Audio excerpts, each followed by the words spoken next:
Well, look. Wow. Oh, I like that. Obviously, we've got the 65-game rule where you have to play at least 65 games to be eligible for these awards. I'm not taking. So far, everybody's on. They still got enough games. None of these guys have missed 18 to where. Yeah, so I'm not projecting like, oh, they're not gonna make it. So I'm going with guys that once you missed it, you're off the ballot. Okay. All right, at number 5, Jaylen Brown. Nice. I don't know if people thought he'd be higher. He's having a phenomenal year. Career high in points, rebounds, assists. Second seeded in the East, 4th seed overall as far as 4th best record in the league. Great season, great two-way player. Could be maybe first, has a shot, I guess, at first team All-NBA. Yeah. And so congrats to Jaylen. And he can move up. Again, if some guys are eliminated because of the games. All right, at number 4, and this was the battle. Which one do I take, Cade? Do I take Jaylen? I went with Cade ahead of Jaylen because when you watch them, now obviously Jaylen is the superstar for the Celtics, but you watch Detroit, everything runs through Cade. Yeah. Because he's really their only guy that can consistently create his own offense. They don't even have like a Peyton Pritchard type guy that can create some stuff. So Cade is doing it all. He's a phenomenal defender. I was talking to a Hall of Famer this week who said Cade Cunningham reminds him, whether you agree with this or not, of a Ron Artest with point guard skills. So he was talking about his toughness, his strength, his defense, all that. He's not as good a defender as Artest, but he's big and strong, yeah. So the Hall of Famer that you're talking to, basketball Hall of Famer? Yes. But famous enough that you don't want to mention who it is. Yes. Very famous. What? Heck yeah. You think you know who it is? I don't know who it was, but you wouldn't just be like, you know what? I actually talked to No. somebody. Yeah, Like, oh, that's nice. Oh, wow, you talked to. He's a big name. He also doesn't want to air out what might have been the most confusing player comp I've ever heard. Look, Hey. so he's like Ron Artest. That's what I was Artest told. played differently and if Cade were better at defense. Like, huh? All right, number 3. Number 3 was a battle. I thought about making him number 2. I knew you would. You Right? can't. You thought I was loved going it. to. No, but I predicted this. Okay, I went with Wemby at 3. You know, it speaks for itself. He's going to be Defensive Player of the Year if he makes the 65 games, leading the league in blocks for the 3rd straight year. Obviously got it offensively as well. So Wemby at number 3. For them to jump from 34 wins to right now the number 2 seed, one loss behind OKC. If OKC loses tonight against Denver, right, then Spurs would be right there. Technically number 1 because they have the tiebreaker with OKC. All right, at number 2, this is it. I got Shea. Wow. I knew it. I got Shea. All right, now Shea, a lot of people have him number 1, have him as the front runner to win the MVP. He is, Nick, right now on pace to become just the 5th player ever to average 30 or more points in 4 straight years. Can you name the other 4? What a question. Thank you for asking me. Michael Jordan, obviously. Wilt. Yeah. I do not believe Kareem did it. Nope. I do not believe Iverson did it. Nope. Durant didn't do it. Oh, man. This is unfair, Brou, but I like it so much. I'm going to say the 3 years without Shaq in the next year, Kobe. Nope. Oh, I lost. Oscar. Okay, yeah. And this one you probably wouldn't have gotten. Adrian Dantley. Oh. Adrian Dantley. Big scorer in Utah. I was going to say him next. All right. So look, SGA, right now, SGA is the odds-on favorite right now. But I got Jokic. Who's won? Oh. I mean, here's the deal. First of all, he's on pace to become the only player ever to lead the league in assists per game and rebounds per game. That's a historical, that's a phenomenal accomplishment. You just don't see that combination ever. And he's also averaging 29 points. On 58% shooting, 41%, I believe, from 3, and 83% from the free throw line. I would have to imagine the only guy who's ever led the league in assists and led the league in rebounds in their career is Wilt. Well, Wilt, yes. Wilt, actually, the year he led the league one year in total assists. But Oscar Robertson was assists per game. Okay, so then like he it was didn't do it. A good, yeah. like Wilt was at 8.6, I think. So, Oscar was 9.7. So he didn't do it. And yeah, but he led the league in rebounding that year. Well, okay. How do you know that? I'm just an encyclopedia when it comes to hoops. Nothing to do with Here's the other thing, though. 8.6. And this is the thing. Look, I threw out the rebounds and assists. That's historic. But check this graphic out. Oh. He is on pace, Jokic, to have the highest PER, player efficiency rating, ever for a single season. That's the top 5. So nobody's ever hit 33. He's at 34 plus right now. So now look, big men get the advantage because of the rebounds, but because he gets so many assists, that's why he's always high. Jordan has the 8th highest ever. He's the only guard in the top 10. LeBron has the 9th highest ever. He's the only forward in the top 10. So again, centers get an advantage, but that's incredible. Wow. Like, so I just think, Nick, it's hard to deny those historic numbers for him, and that's why I got him ahead of Shaq. Vikings just watched a QB that let walk win the Super Bowl. Sam Darnold, 14 wins, 4,300 yards, nothing to shake a stick at. Next thing you know, guys, covered in confetti. Meanwhile, they're trying to still address their QB situations. Here's what Kevin Seifert wrote. Vikings EVP Rob Brzezinski today on their QB options. I don't know that we're ruling anything out. We have not a ton of time, but we have a couple of weeks, so we're exploring every option that could be out there. It's casting a wide net, I guess I would say. Do you think that wide net includes Aaron Rodgers? I don't know that it does, but it should. Wow. They are the one team in the NFL that I think should go after Aaron Rodgers. They're the only one. I can't think of another place that fits. Like Pittsburgh, it's time to move on, you know. I can think of one when you're done. I want to hear, because I looked at this, the one I think fits because of this reason. They're built to win now. Everywhere else on that roster, they're built to win now. You got Brian Flores and a good defense that I think would be even better than it was last year if they were competitive. You know what I mean? If they felt good about their offense and so on and so forth. Obviously, you got great receivers. Addison's a good number 2, not to mention Justin Jefferson at number 1. TJ Hawkinson, tight end. Like, they are ready to win. Now, the fact that they won 9 games last year with abysmal, in that division, with abysmal quarterback play. Correct. And J.J. McCarthy, look, some will say it was stunt his growth. It would not hurt him to sit at the feet of Aaron Rodgers and learn for another year. Rodgers sat 3 years.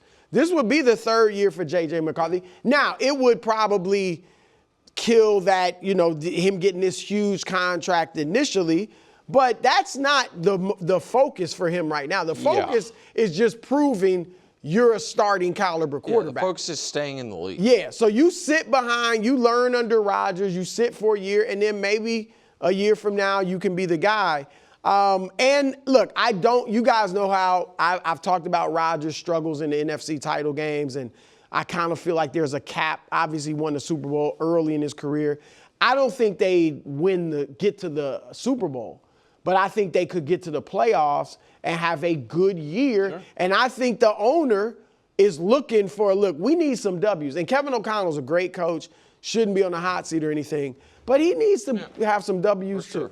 So I just think they're a team that if you just, Nick, make the playoffs, win or lose a playoff game, that's a good season. And you also want Justin Jefferson keep him happy. To return it to his eyes.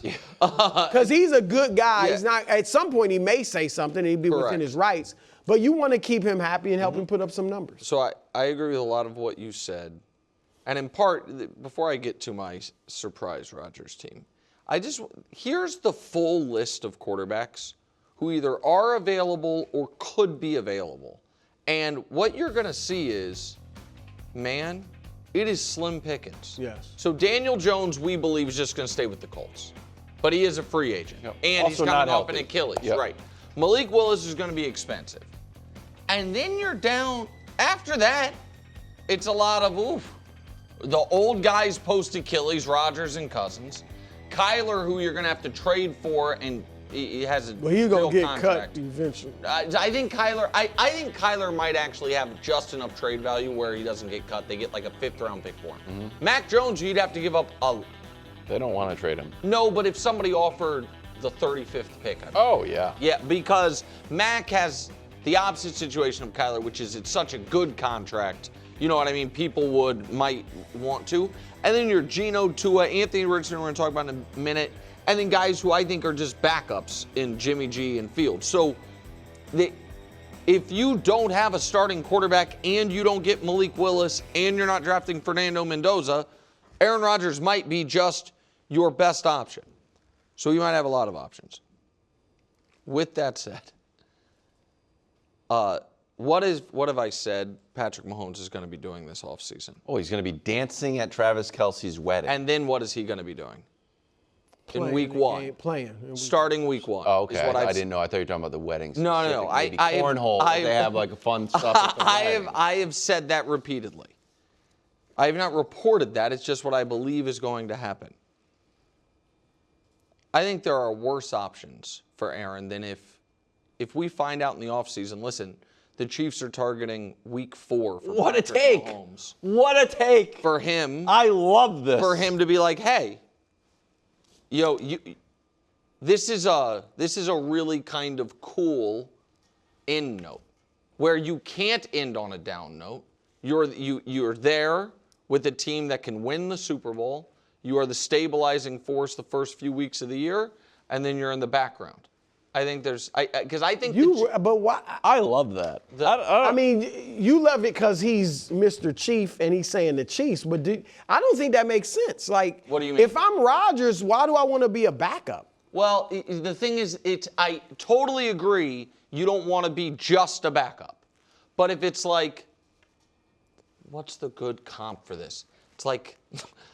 Alec Baldwin and Glengarry Glen Ross. Okay, keep going. I have like a very small, defined role where I am the star for 15 minutes. I'm the. But that team wasn't strong last year. No, so I know. Those first 4 games, he could go 1-3, 0-4. No, whatever. so listen, you would have to believe. I believe last year for the Chiefs was an aberration. If you think, no, they're just now not going to be a good team, then that's an awful job. You know what I mean? Not without Mahomes, you think he would play well enough? He's not mobile. He's going to be getting rid of that ball quickly. I think that being the starting, again, I think Patrick's going to start week 1, to be clear. But if Rodgers is still unsigned and we're into the offseason, it's like, okay, Patrick's target date is October 1st or whatever. I think that is a really cool potential I think it is potentially a better story for the end of his career than going 9-8 in Pittsburgh again. I think I love it. If it's a Viking story, I feel like from the list of quarterbacks you put up, it's Kirk Cousins. Yes.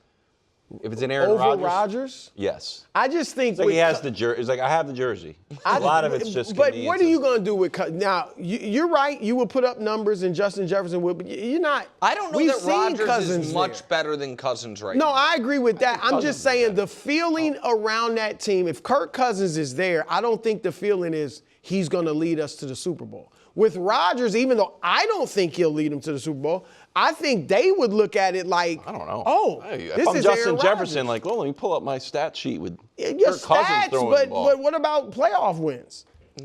I love your theory on Rodgers, but the reverse, obviously. Well, that's Come in at the end for So somebody. that's the other thing that I End could, of the season, Phillip Rivers style. Where if you're Rodgers, you could wait until August. Yeah. And see, like, if the Chiefs thing I might wait happens, till and if Thanksgiving. not, yeah, that's what I'm saying. Wait until and see if somebody goes down. The risk there is Nobody the risk is unintentional retirement. Right. Meaning the teams that are viable contenders, their quarterbacks stay healthy, and then it's like, oh man, I was ready to step in for a Colts Daniel Jones situation. Yeah. It didn't happen, Bo and now Nix what do goes I do? down. Say it again. Bo Nix goes down. But you can't bank on No, it. but AFC Championship game, like, oh, you signed Aaron Rodgers? the Phillip Rivers situation, something. What in the world? Palou will win for validation, vindication for Alex Palou. He has won the Indianapolis 500. It is Indy 500 champion, Alex Palou, who has brought his wreath. Good to see you, champ. Good to see you, too. No, I don't want to try your gross milk. Watch this. It's not coming out because there's a lot. I think you tasted that cream. I just said it. Your champion, Alex Palou, his 10 Honda and Ganassi Racing. Alex Palou celebrated with the Astor Cup for winning the season. He did come in second to Joseph Newgarden, who This guy is unbelievable. I'm saying once. Thank you so much. I don't like that awesome introduction, but thank you. Alex Palou, always a pleasure. We'll see you when the season starts. Joining us now is friend of the show, IndyCar champ, Indy 500 champ, Alex Palou. Alex is preparing for the start of the new season in St. Petersburg. Thank you, as always, Alex, for making time out of your busy day to join us. Absolutely. I can never say no, guys. It's great to be back here. It's also great to get the season started finally, and yeah, we're ready to go.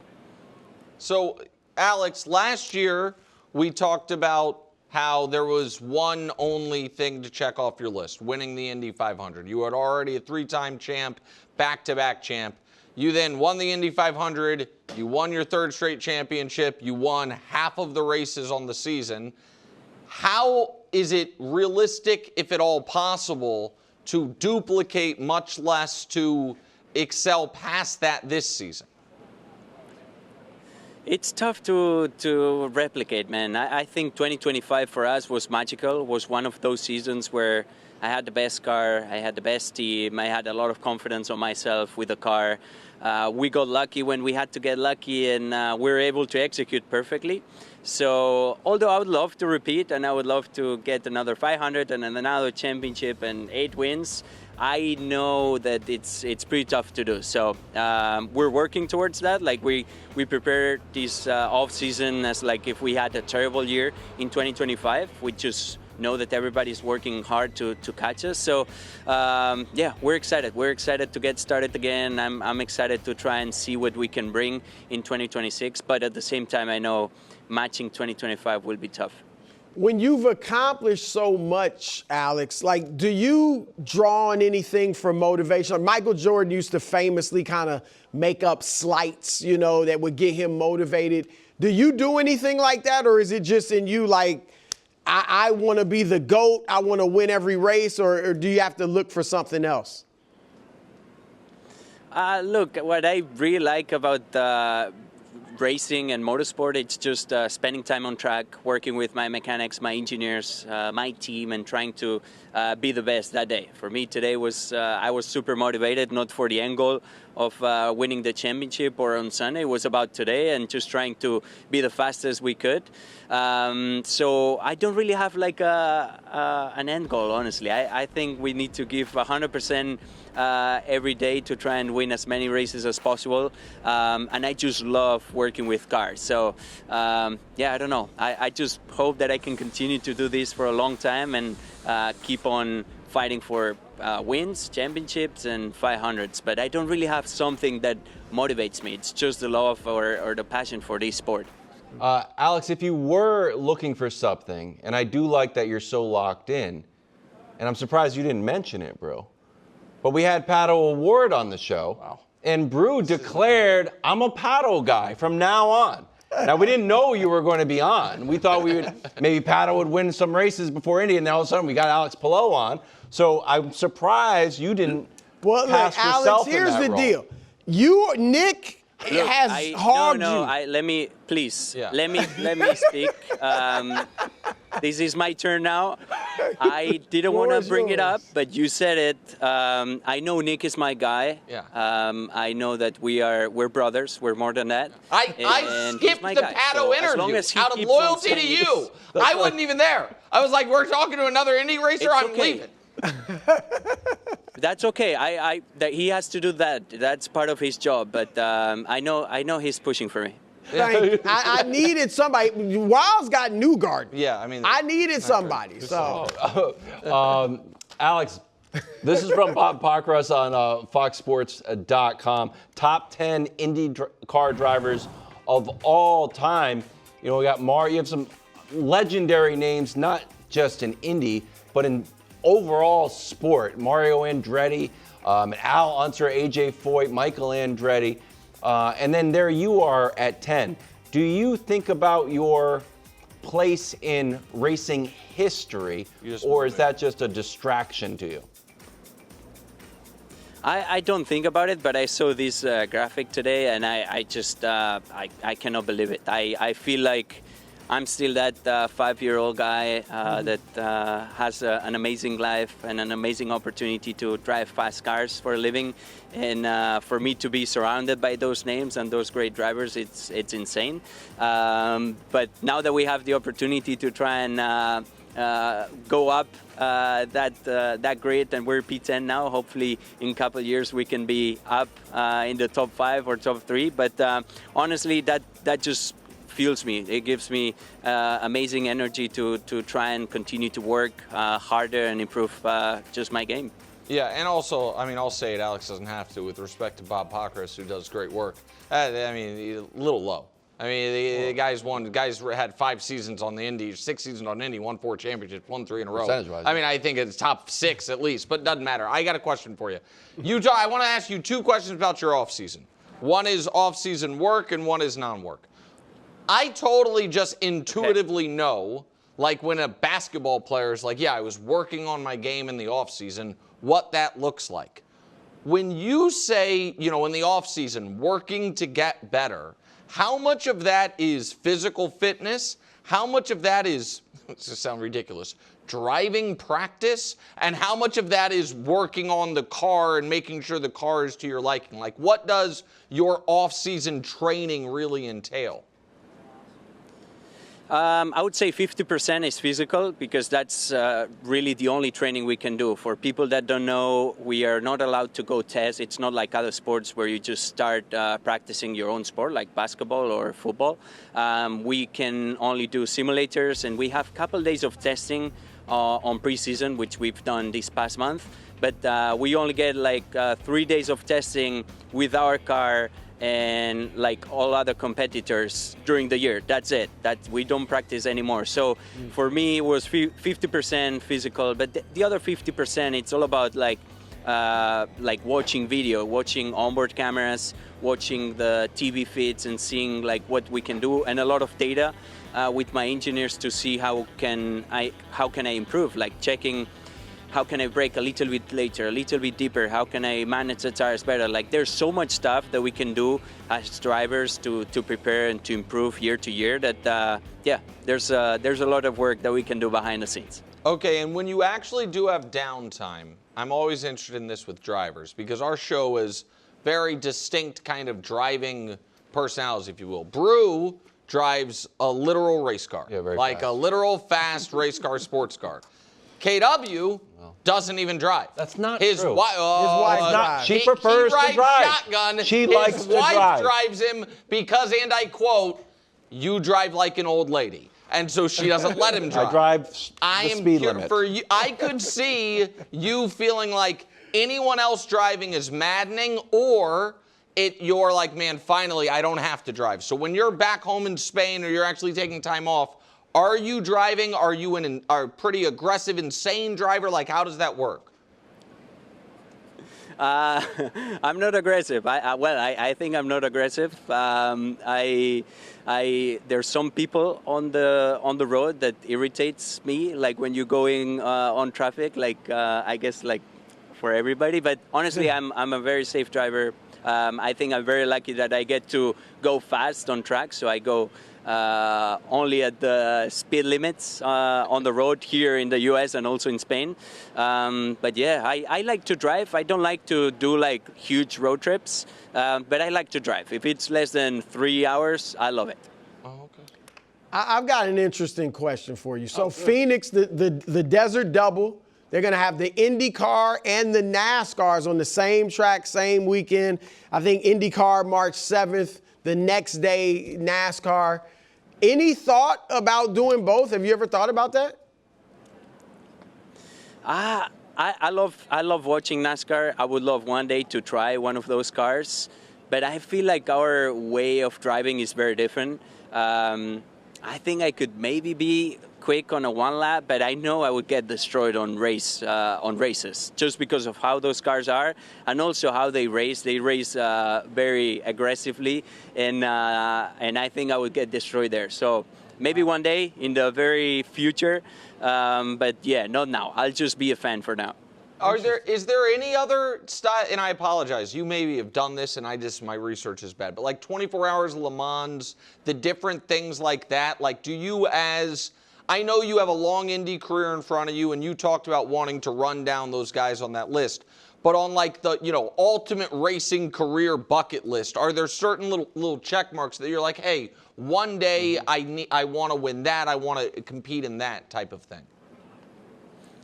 Yeah, I'm doing actually this year with Acre. I'm doing Daytona and I'm doing some endurance races. I did Le Mans 2 years ago, I believe in 2024 or 2023. With our schedule is tough though. Like that's in the middle of our summer schedule. Like we're super busy. This year I won't be able to do it, but it's one of those races that, as you said, it's on my mind to try and fit it on my calendar and try and win one day. It's a very different style of racing to what we do. It's like 24 hours, as you said, but I love it. I think it's one of those events that if I have the opportunity to be on a good car, I need to take it. Well, Alex, thank you again for your time. Best of luck on Sunday. IndyCar season kicks off. We will see you probably in the winner's circle and also in Indianapolis. So have a great season. We'll see you in Indy. Thanks for watching. Subscribe here to get more from the show and to check out clips from other shows on FS1.